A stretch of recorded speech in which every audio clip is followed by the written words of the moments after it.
In this time of grief and very personal memory, we gather to remember a beloved member of our congregation, active member of our temple sisterhood, and a mensch, a good and decent person, Amy Richman. We'll begin with the voice of the psalmist, who turns to God saying, "I lift my eyes toward the mountains. What is the source of my help? My help comes from Adonai, maker of heaven and earth." Esa inai el hecharim, me'ayin yavo ezri. Esa inai el hecharim, me'ayin yavo ezri. Ezri me'im Adonai, Osei shamayim va'aretz. Ezri me'im Adonai, Osei shamayim va'aretz. In this time of remembrance, we listen to the voice of our sacred scriptures that brings us the ever-new message of God's presence and nearness. It tells us of our relationship with the Creator in light as in darkness, in joy as in sorrow, in life as in death. One of the best psalms that speaks to the goodness of an individual, mensch-like qualities, is Psalm 15. Adonai mi yigor b'hoalecha, mi yishkon bechar kodshecha. Holech tamim ufoel tzedek v'dover emet bilvavo. Meaning, God, who may abide in your house? Who may dwell in your holy mountain? Those who are upright, who do justly, who speak the truth within their hearts, who do not slander others or wrong them or bring shame upon them, who give their word and come what may, do not retract. Those who live in this way shall never be shaken. I'd like to share at this time one of the most comforting psalms of the 150, Psalm 23, which I'll chant in Hebrew, and afterwards invite you to join me if you're familiar with these comforting words. Adonai roi lo echsar, bino deshe yarbitzeni, al mei menuchot, yenaleni. Nafshi yeshovev, yancheni v'magle tzedek. Yancheni v'magle tzedek leman shemo. Gam ki ele begeit salmavet lo irara ki ata imadi. Shiftecha umishantecha ema yenachamuni. Taharoch lefanai, shulchan neged sorarai. Dishanta vashemen roshi, kosi revaya. Aktov chesed yirdefuni, kol yemei chayai, v'shavti b'veit Adonai le'orech yamim. Adonai roi lo echsar, Adonai roi lo echsar.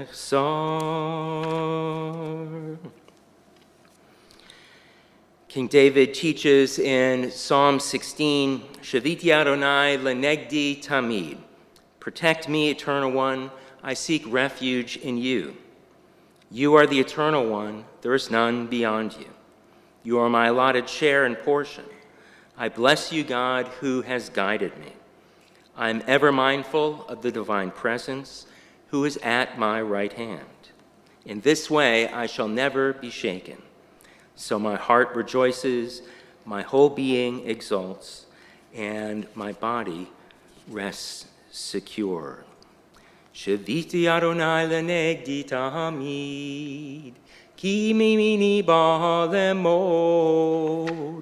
Lachen samach libi vayagel kevodi, af besori yishkol laveta, af besori yishkol laveta.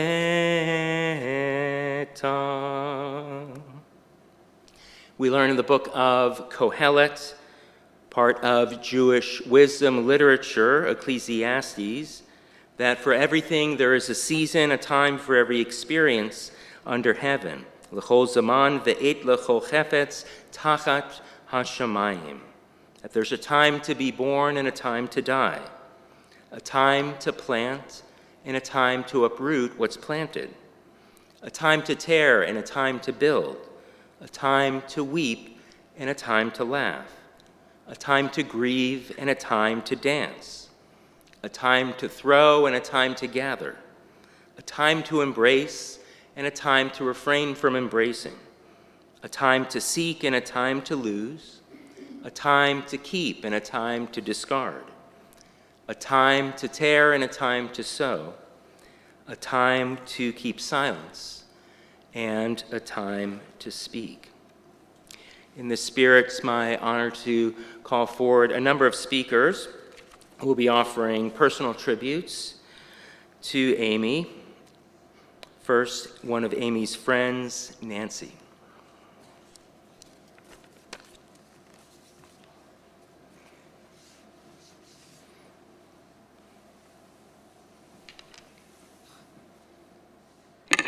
Quite honored to speak first about my dear friend Amy. We met when we were both 14 years old at a Temple youth camp, and at the time I lived in the Philadelphia area and she of course was in Pittsburgh, and you could actually fly back and forth from between Philadelphia and Pittsburgh for $11 each way on student standby on Allegheny Airlines. So we got to actually see each other fairly often, and ended up going to the same college and stayed lifelong friends.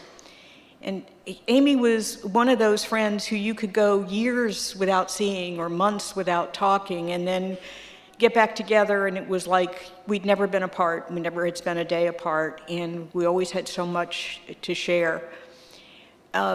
Amy had just this serenity and this groundedness about her that I so admired. I mean, she was just a remarkable person.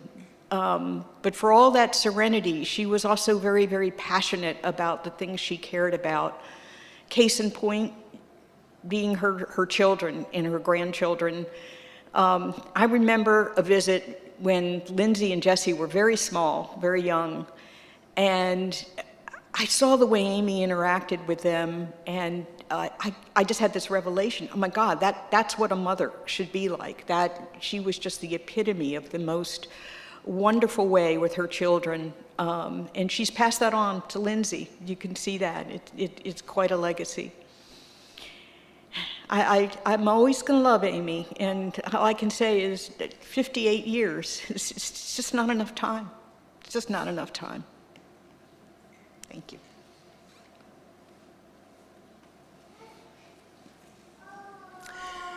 Thank you for sharing those beautiful words. Honor now to call Amy's sister, Joanne, who will be offering a tribute. You'll wait, okay. So, Lindsay? All right, so I think at this time, I will call up our sisterhood friends, Edie, Miriam, and Joyce, who will all be offering tributes and sharing their love for Amy.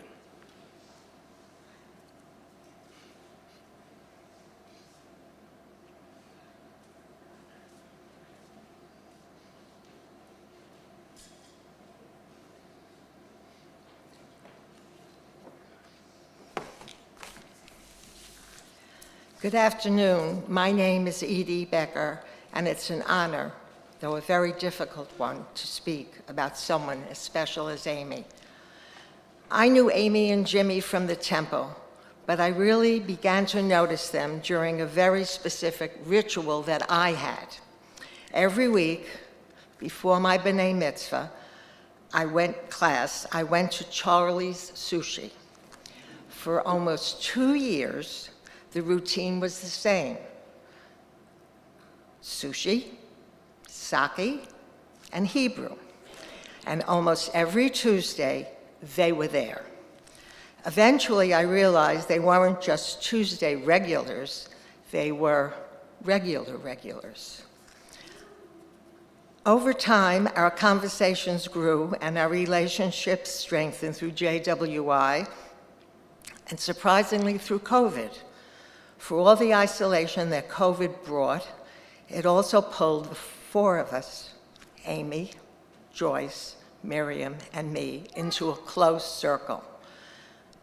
Out of a hard moment came a deep, steady friendship, the kind that lasts.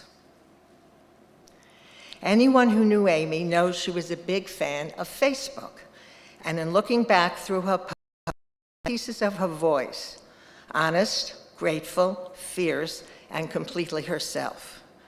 For the sake of not offending anyone, I'm omitting the political commentary, but trust me, she had plenty. On the anniversary of her transplant, she wrote, "Today marks the 20th anniversary of my transplant, 2 decades that were gifted to me. I find it unbelievable. I'm doing everything within my power to preserve this gift, and I believe I owe it to my donor as much as I owe it to my family and myself. I'm privileged to have such a gift, and I'm thankful and grateful to still be here enjoying my life with my 2+1 kids and my 3 grandchildren." And then she wrote, "Give the gift of life, it's an honor." On the anniversary of her retirement, she wrote, 8 years, wow. I love my job for 42 years because I was able to positively impact the lives of my customers and employees. I miss that a lot, but you fill that void. I became a guardian ad litem, but COVID killed that dream. Instead, I pursued my art, read a lot, gone to the theater, made new friends, traveled, though not enough, and spent time with my kids and my grandkids, who I adore more than anything on earth. It's so special. And then there was her conviction. Last Hanukkah, she posted, "If you're wondering what to get me, I'm really into unequivocal condemnations of anti-Semitism." After the quote, she added, "I can't believe that I posted that last year, and I'm doing it again." That was pure Amy, direct, principled, and completely herself. These posts are only a small piece of her, but together they paint a picture of a woman who loved fiercely, who appreciated every year she was given, who worked hard, cared deeply, showed up for people, and spoke her truth. A woman who treasured her family above all else, her grandchildren, her children, her 2+1, as she said with pride, her sister, brother, and nieces and nephews, and of course, her lovable dog, Charlie. This is just a part of who Amy was and only a fraction of the impact she made on all of us. But even a fraction of Amy is enough to feel her absence deeply. Our beloved Amy and friend will sorely be missed.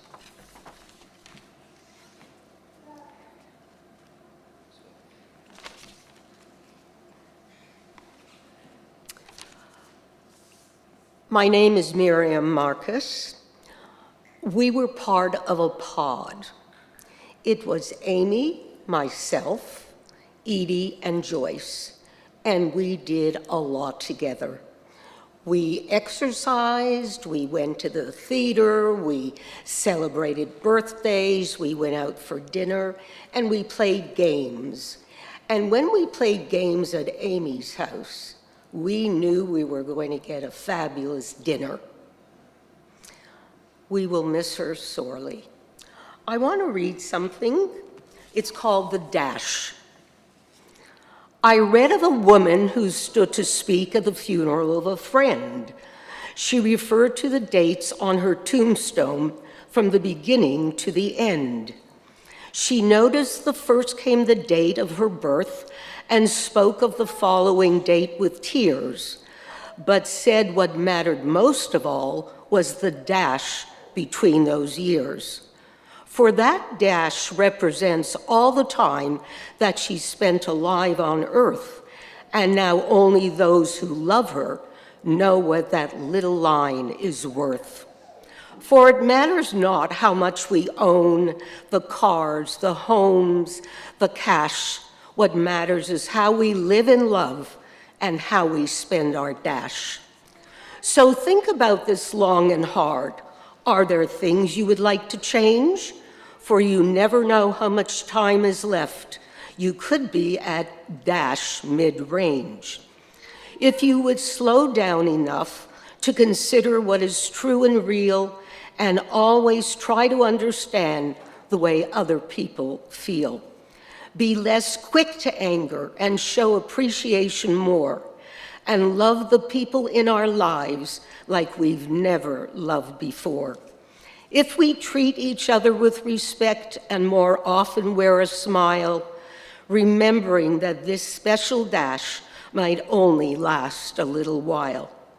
And when your eulogy is being read, with your life's actions to rehash, would you be proud of things they say and how you spent your dash?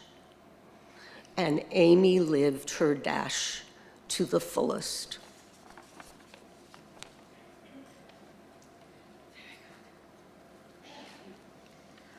I'm Joyce Tucker.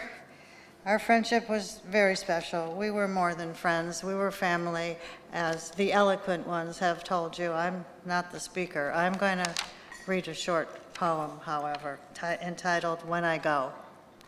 When I go, don't learn to live without me.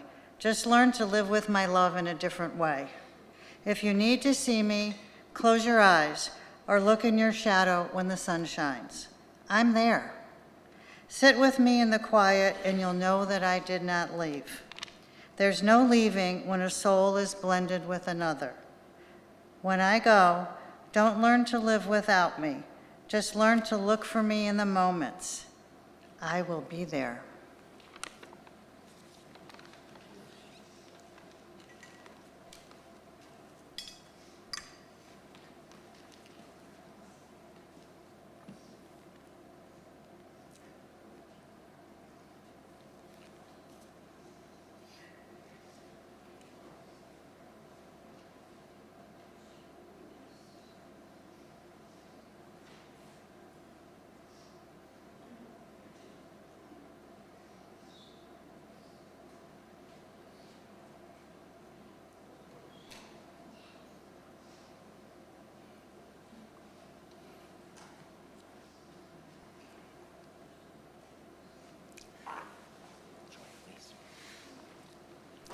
We'll now hear from Joanne.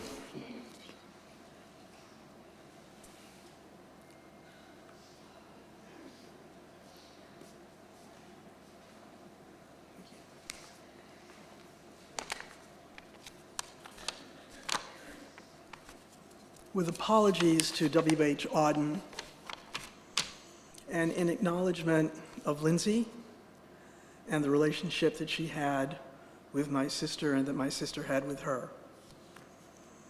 Stop all the clocks. Cut off the telephone. Prevent the dog from barking with a juicy bone.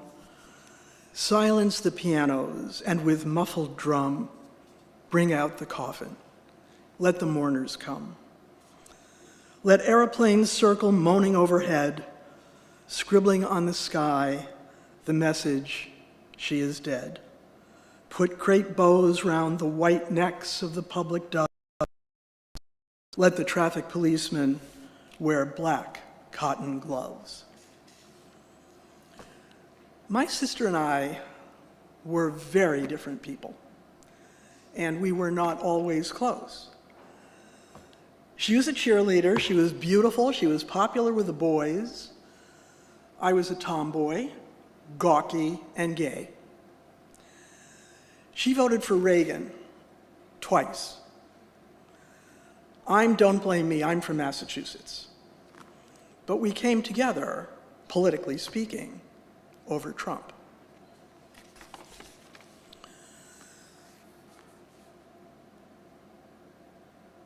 I would say that my close relationship with my sister is probably only about 25 or 30 years long. But what years they were. Amy was dealt a very difficult hand with her health. And she played that hand with such courage and such grace that you would never know. She lived her life to the very, very fullest. She was always alive. She was alive to travel. She was alive to new friends. She was alive to new experiences, always.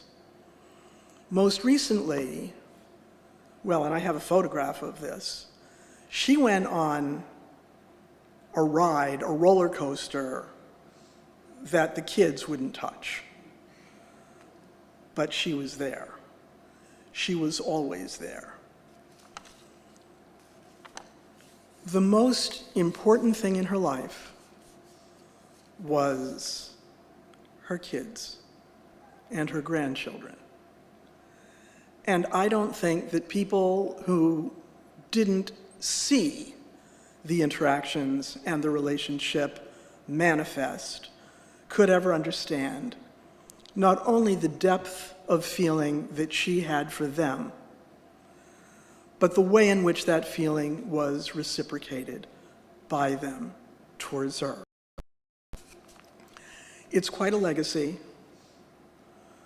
She taught me a lot, and she was the only member of my family who wasn't afraid of me.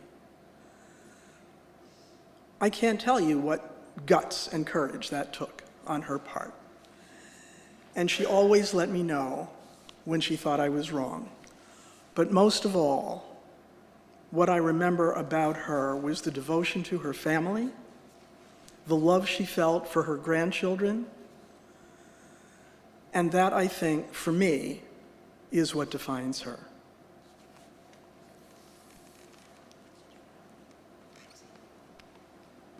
Did you want to speak?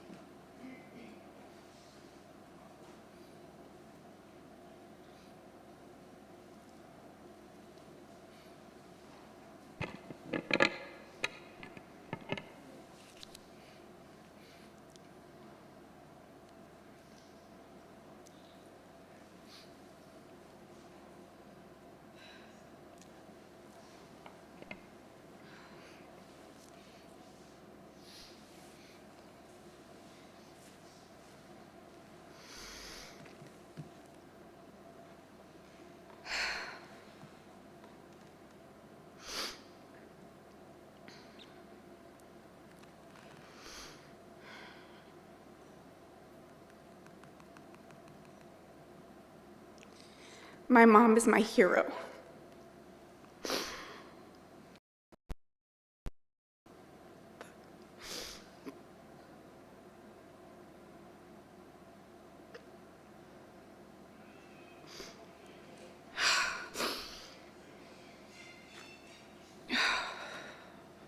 My mom is my hero.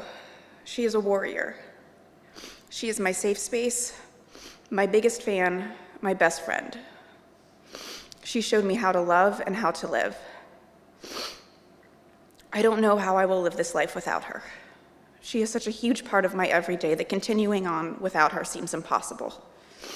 She is my first phone call for everything, for the biggest of big and the smallest of small and everything in between. For when the weather dips below 70 and we gush over how gorgeous it is outside. or to talk about what I made for dinner last night and how even the kids loved it, or for when I get connections right away, or for the rare times when I find it impossible, or when I see something I know would make her laugh, or when Jonah does a new skateboard trick, or Maya says something that I just know would make her so proud, or when Bowie tries to say a new word but he can't quite say it right. She always loved that he could never say Grammy but called her Mingy instead. Lately he started calling her Grammy and we would always correct him and say, "It's Mingy, call her Mingy." Anyway, I call her for all of it. She was my first call every time I found out I was pregnant, and my first call after every prenatal doctor appointment, and the first to know when my babies arrived, besides Adam. She loved those kids more than anything in this world, except maybe for me. She told me my whole life how perfect I am, how smart and funny and beautiful and capable I am, and I believed her. It is perhaps the greatest gift she's given me. I see myself through my mama's eyes, and I owe my self-worth to her.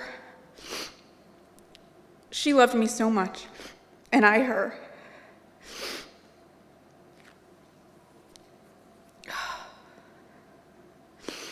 When I was younger and she would say, "I love you," I would always respond with, "I love you more."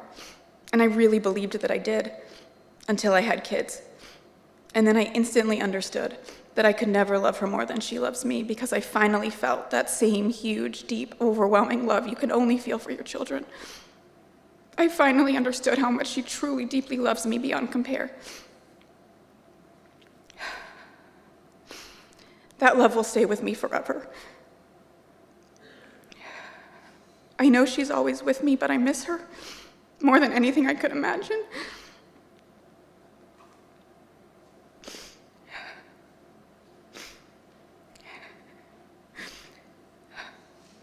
There's an emptiness that I don't know will ever go away, and a sadness that aches so much, and a pit of grief in my stomach, and a heaviness on my chest that feels unbearable at times.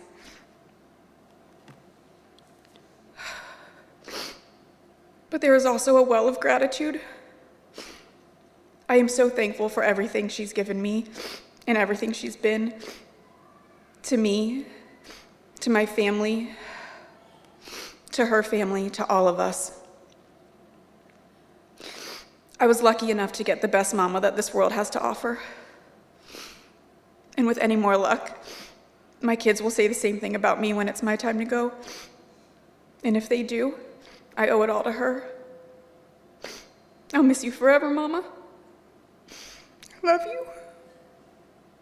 I'll see you in my dreams.